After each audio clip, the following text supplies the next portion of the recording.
Hadirin sekalian yang kami muliakan, seluruh fraksi kelompok DPD telah menyepakati materi rancangan peraturan MPR tentang tata tertib dan rancangan keputusan MPR tentang rekomendasi MPR periode 2019-2024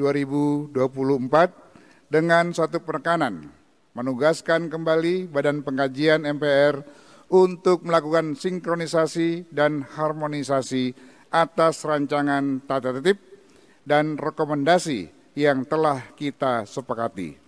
Dengan tidak lupa segera melaporkannya kepada pimpinan MPR sebelum akhir masa jabatan 30 September 2024.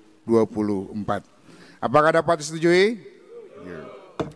Terima kasih. Untuk itu izinkan saya membacakan rantap rantusnya untuk mendapatkan persetujuan saudara-saudara sekalian untuk menjadi keputusan MPR Republik Indonesia. Rancangan Peraturan Majelis Permusyawaratan Rakyat Republik Indonesia nomor 1/9/MPR 2024 tentang tata tertib Majelis Permusyawaratan Rakyat Republik Indonesia. Menimbang dan seterusnya, mengingat dan seterusnya, memutuskan menetapkan Peraturan Majelis Permusyawaratan Rakyat Republik Indonesia tentang tata tertib Majelis Permusyawaratan Rakyat Republik Indonesia sebagaimana yang tadi disampaikan oleh Ketua Badan Pengkajian MPR RI dan ditindaklanjuti dengan sinkronisasi dan harmonisasi. Apakah dapat disetujui untuk menjadi keputusan MPR Republik Indonesia? Baik, terima kasih. Tepuk tangan, boleh.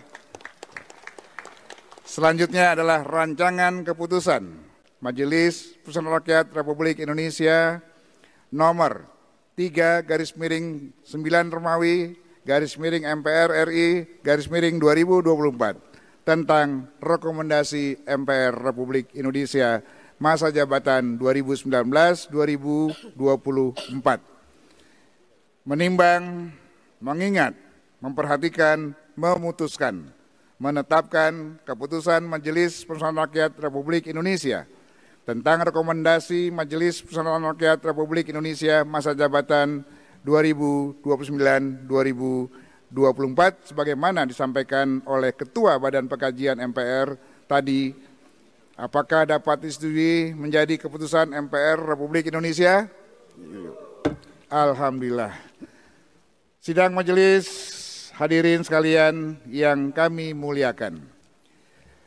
Selanjutnya sebagai bentuk pertanggungjawaban kita bersama dalam mengemban amanat rakyat Indonesia untuk melaksanakan wewenang dan tugas MPR sebagaimana tercantum dalam ketentuan pasal 4 dan pasal 5 Undang-Undang MD 3 serta pasal 5 dan pasal 6 Tata Tertib MPR, izinkan melalui sidang yang terhormat ini Majelis menyampaikan laporan kinerja selama masa bakti 5 tahun kepada seluruh rakyat Indonesia sebagai pemilik kedaulatan tertinggi.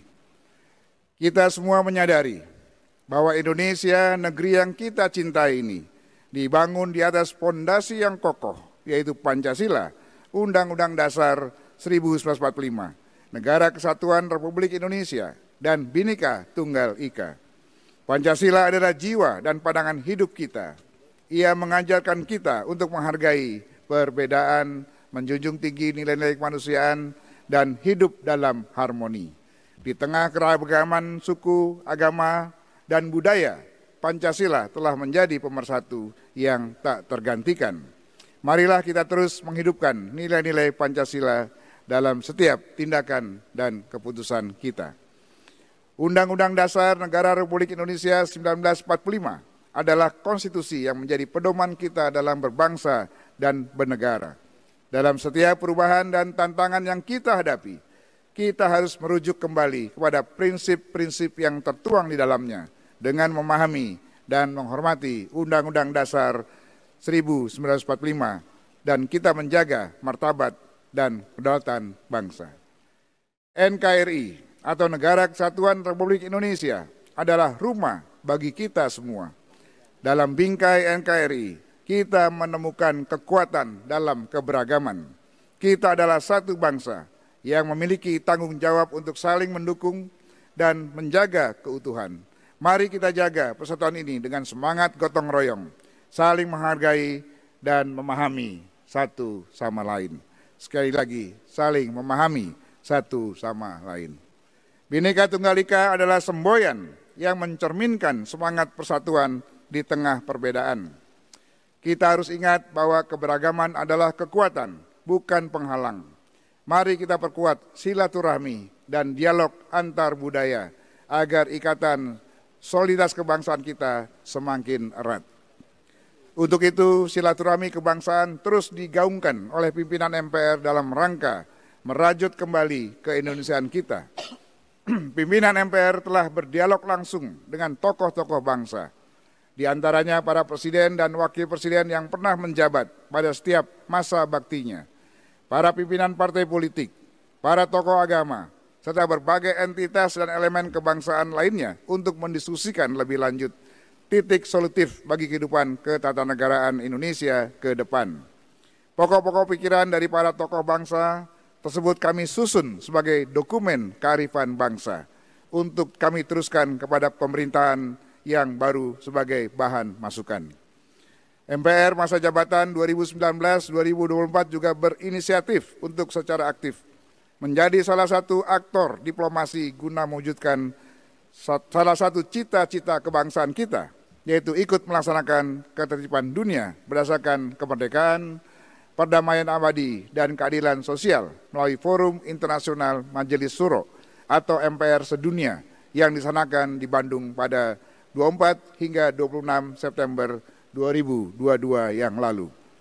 Forum internasional tersebut dihadiri oleh 14 perwakilan MPR atau Majelis Syuro dari negara-negara anggota Organisasi Konferensi Islam atau OKI dan 2 organisasi internasional untuk menggalang kekuatan lintas parlemen guna menciptakan kerjasama yang lebih erat dalam aspek sosial, politik, dan ekonomi. Sidang majelis hadirin sekalian yang kami muliakan, dengan semangat persatuan dan kesatuan, serta bersandar pada kehidupan berbangsa dan bernegara yang bersumber dari ajaran agama dan nilai-nilai luhur budaya bangsa yang tercermin dalam Pancasila sebagai acuan dasar dalam berpikir, bersikap, bertindak, laku. Dalam kehidupan berbangsa dan bernegara, pimpinan MPR juga telah menjawab beberapa surat penting. Yang pertama adalah surat dari Menteri Hukum dan HAM tanggal 13 September perihal tindak lanjut berlakunya tidak lanjut berlakunya TAP MPR nomor 33 MPRS 1967.